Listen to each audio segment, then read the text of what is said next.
Welcome to our channel. నా పేరు నరేష్. ముఖ్యంగా దేశవ్యాప్తంగా 7 దశల్లో పోలింగ్ అయితే ముగిసింది. దీనికి సంబంధించి 7 దశల పోలింగ్ తర్వాత ఎట్లా ఉన్నాయి ఎగ్జిట్ పోల్స్, ఈ రోజు వరకు కూడా ఎక్కడ కూడా ఎగ్జిట్ పోల్స్ అనేవి బయటికి రాలేదు. ఎందుకు రాలేదంటే ఇంకా వేరే చోట్ల పోలింగ్ ఉంది. ఆల్రెడీ మన తెలుగు రాష్ట్రాల్లో, ముఖ్యంగా మన తెలుగు రాష్ట్రాల్లో 4వ దశ పోలింగ్ జరిగింది. కానీ ఇప్పుడు ఇంకా 3 దశల్లో జరగాల్సి ఉంది కాబట్టి ఎక్కడ ఎగ్జిట్ పోల్స్ అనేవి బయటికి రాలేదు.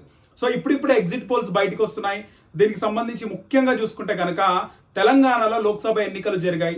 లోక్సభ ఎన్నికల తర్వాత హైదరాబాద్ చుట్టుముట్టు ఉన్నటువంటి 4 కీలకమైన నియోజకవర్గాల్లో ఎట్లా ఉంది పరిస్థితి, ముఖ్యంగా మల్కాజ్గిరి, సికింద్రాబాద్, అటువైపున్న చేవెళ్ళ కానీ హైదరాబాద్, ఈ 4 నియోజకవర్గాలు నగరానికి చాలా దగ్గరగా ఉన్నాయి.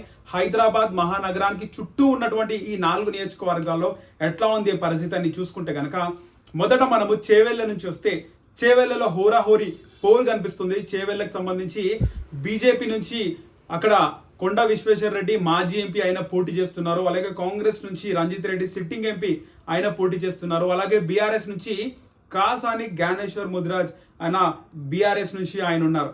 మొత్తానికి చూసుకుంటే కనుక అక్కడ హోరాహోరీ కాంగ్రెస్కి, బీజేపీకి, కొండా విశ్వేశ్వర రెడ్డికి అలాగే రంజిత్ రెడ్డికి తీవ్ర రసవత్తర పోరైతే మనకి కనిపిస్తుంది. ముఖ్యంగా చూసుకుంటే అక్కడ రంజిత్ రెడ్డికి మళ్ళీ కొండా విశ్వేశ్వర రెడ్డికే పోటీ ఉంది. కొద్దిగా కొండా విశ్వేశ్వర రెడ్డికి ఎడ్జ్ ఉన్నట్టుగా కనిపిస్తుంది, ఆయన గెలిచే అవకాశాలు కనిపిస్తున్నాయి. అలా మల్కాజ్గిరి చూసుకుంటే మల్కాజ్గిరి నుంచి బీజేపీ నుంచి ఈటెల రాజేందర్, అలాగే కాంగ్రెస్ నుంచి సునీత మహేందర్ రెడ్డి ఉన్నారు, బీఆర్ఎస్ నుంచి రాగిడి లక్ష్మారెడ్డి ఉన్నారు. ఇక ఇక్కడ కూడా ప్రధాన పోరు కాంగ్రెస్ అభ్యర్థి సునీత మహేందర్ రెడ్డి, బీజేపీ అభ్యర్థి ఈటెల రాజేందర్ మధ్య కనిపిస్తుంది. ఇక ఈటెల రాజేందర్ స్వల్ప మెజారిటీతో అయినా బయటపడే అవకాశం ఉంది. ముందు నుంచి కూడా ఈటెల రాజేందర్ వైపే మల్కాజ్గిరి ఓటర్లు ఉన్నారు. ఆసియా ఖండంలోనే అతిపెద్ద నియోజకవర్గం, 40 లక్షల ఓట్లు ఉన్నాయి మల్కాజ్గిరి లోక్సభ నియోజకవర్గంలో. ఇక్కడ కూడా బీజేపీ అభ్యర్థి ఈటెల రాజేందర్ గెలిచే అవకాశం ఉన్నట్లు మనకు తెలుస్తోంది. ఇక సికింద్రాబాద్ నుంచి అక్కడ బీజేపీ అభ్యర్థిగా కిషన్ రెడ్డి ఉన్నారు, కాంగ్రెస్ అభ్యర్థిగా దానం నాగేందర్ ఉన్నారు.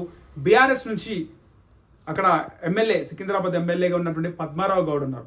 సో అక్కడ కూడా కిషన్ రెడ్డికి కొంచెం ఈసారి మైనస్గానే కనిపిస్తుంది. కిషన్ రెడ్డికి, దానం నాగేందర్కి ముఖ్యమైన పోటీ. అక్కడ పద్మారావు గౌడ్ గెలవకపోయినప్పటికీ కూడా కాంగ్రెస్, బీజేపీ ఓట్లను చీల్చే అవకాశం ఉంది. ఇక ఇక్కడైతే చెప్పలేని పరిస్థితి ఉంది. పోటీ పక్కన పెడితే దానం నాగేందర్ కూడా గెలిచే అవకాశం కూడా లేకపోలేదు అంటున్నారు రాజకీయ నిపుణులు. సో మొత్తానికి ఇక్కడ కూడా కిషన్ రెడ్డి కనుక గెలిస్తే మొత్తం చేవెళ్ళ, మల్కాజ్గిరి అలాగే సికింద్రాబాద్ మొత్తం కూడా కాషాయమయం అయ్యే అవకాశం ఉంది. ఇక 3 కాషాయం బీజేపీ కైవసం చేసుకుంటే నగరం మొత్తం కూడా కాషాయ జెండలే కనిపిస్తాయి మనకు. ఇక చివరిగా హైదరాబాద్లో తీవ్ర పోటీ ఉంది. కానీ ఏది ఏమైనప్పటికీ కూడా ఎంఐఎం ప్రతిసారి గెలుస్తూనే వస్తుంది. కానీ ఎంఐఎం అభ్యర్థి ఉన్న అసద్కి ఈసారి తీవ్ర పోటీ ఇచ్చింది బీజేపీ అభ్యర్థి మాధవీలత. సో బీజేపీ అభ్యర్థి మాధవీలత తీవ్ర పోటీ ఇచ్చింది. అసదుద్దీన్ కూడా తన పందా మార్చుకున్నాడు, స్ట్రాటజీ మార్చుకున్నాడు. ఇక్కడ హిందూ దేవాలయాన్ని సందర్శించాడు, హిందూ పంతుల కాలు మొక్కిండు, పూలదండలు వేసుకుండు, అసదుద్దీన్ బొట్టు కూడా పెట్టుకుండు, పందా మార్చిండు.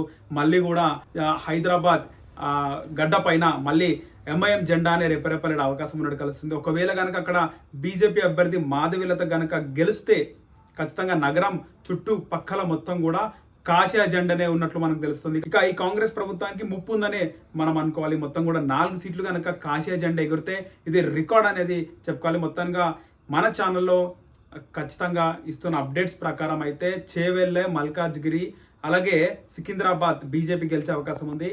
ఇక్కడ హైదరాబాద్లో ఎంఐఎంకి, బీజేపీకి మధ్య పోటీ అనేది అయితే ఖచ్చితంగా ఉంటుంది.